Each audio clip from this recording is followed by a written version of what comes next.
Mais moi, je suis un homme d'opinion, qui croit à la démocratie, qui croit aux libertés.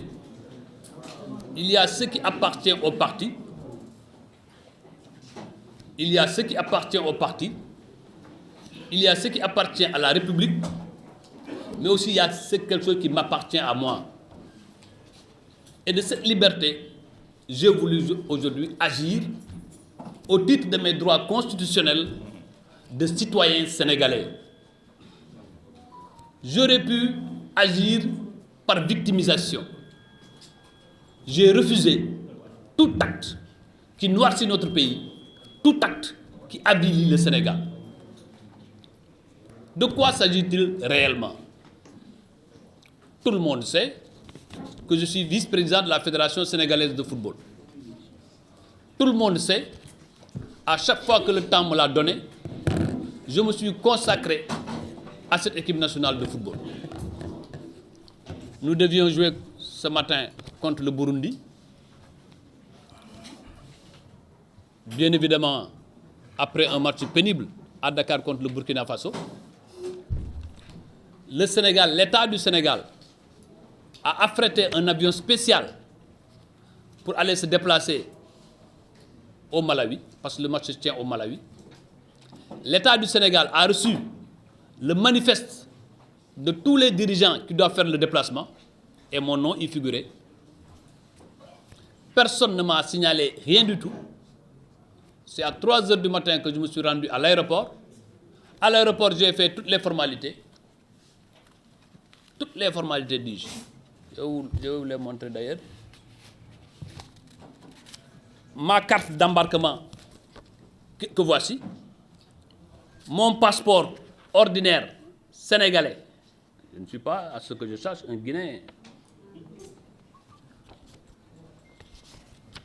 Ils ont mis le cachet. Le cachet.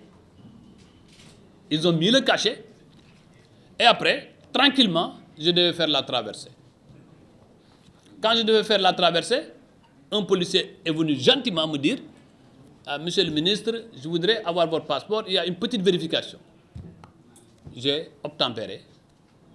10 minutes après, c'est un lieutenant qui vient me voir: Monsieur le ministre, est-ce que vous avez avec vous votre passeport diplomatique? J'ai dit non.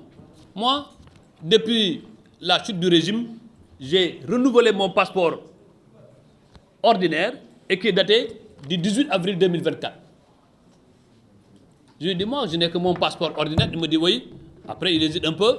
Il me dit oui, mais nous avons une opposition pour votre sortie du territoire national. J'ai dit, mon lieutenant, votre instruction doit être écrite. Je vous demande de me montrer l'instruction. Il me dit, monsieur le ministre, il faut me croire, moi je ne suis pas agent de police judiciaire, je suis de la police des frontières. Il faut me croire, j'ai reçu une instruction. Je dis, oui, je suis parfaitement d'accord que vous puissiez recevoir une instruction. Mais, notifiez-moi l'instruction. Il me dit, bon, 2 minutes de discussion quand même très correcte. Après, il disparaît. Mais moi, qu'est-ce que j'ai fait? Je pouvais, à partir de l'aéroport, perturber la quiétude du groupe. J'ai refusé de communiquer sur la question. J'ai refusé de me victimiser. Parce que pour moi, le Sénégal est au-dessus de tout. Et je n'ai pas voulu perturber l'équipe nationale. Quand Maître Senghor et certains membres de l'équipe nationale ont été au courant, ont voulu agir, je leur ai demandé, et les SMS existent, Monsieur le Président, partez tranquillement, je souhaite que le Sénégal gagne. Je ne veux pas que notre équipe soit envenimée, que notre équipe soit déstabilisée par un fait, parce que tout le monde le sait, qu'on le veuille ou non, hein, que le gouvernement le veuille ou non, je suis très important dans le dispositif de l'équipe nationale du Sénégal, c'est Dieu qui l'a fait. Vous êtes un homme d'État. Malgré tout ça, j'ai dit, je vais observer. À ce jour, moi, il n'y a aucun rapport de l'OFNAC, de la Cour des comptes, de l'IGE, de l'IGF, qui m'impacte dans n'importe quel délit.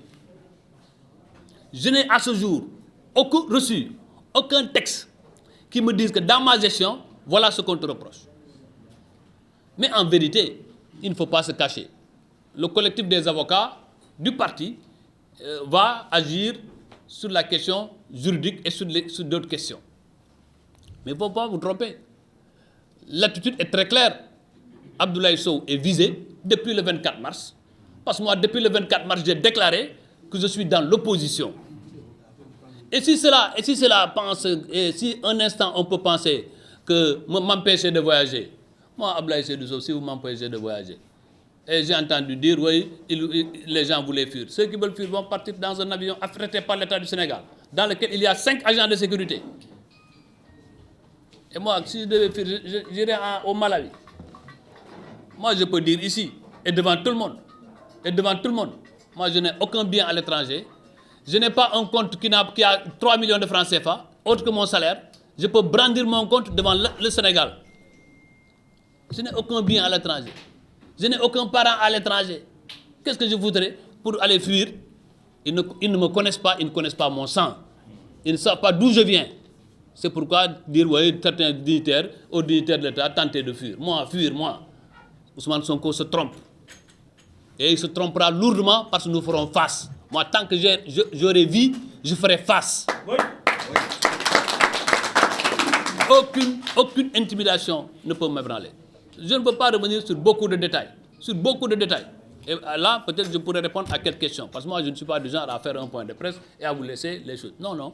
Toute question que vous voulez poser, moi, je répondrai à ces questions-là. Donc voilà, c'est pourquoi j'ai voulu que ma version des faits soit obtenue par les journalistes, par moi-même et par personne d'autre. Et à chaque fois que de besoin, je le ferai, Inch'Allah.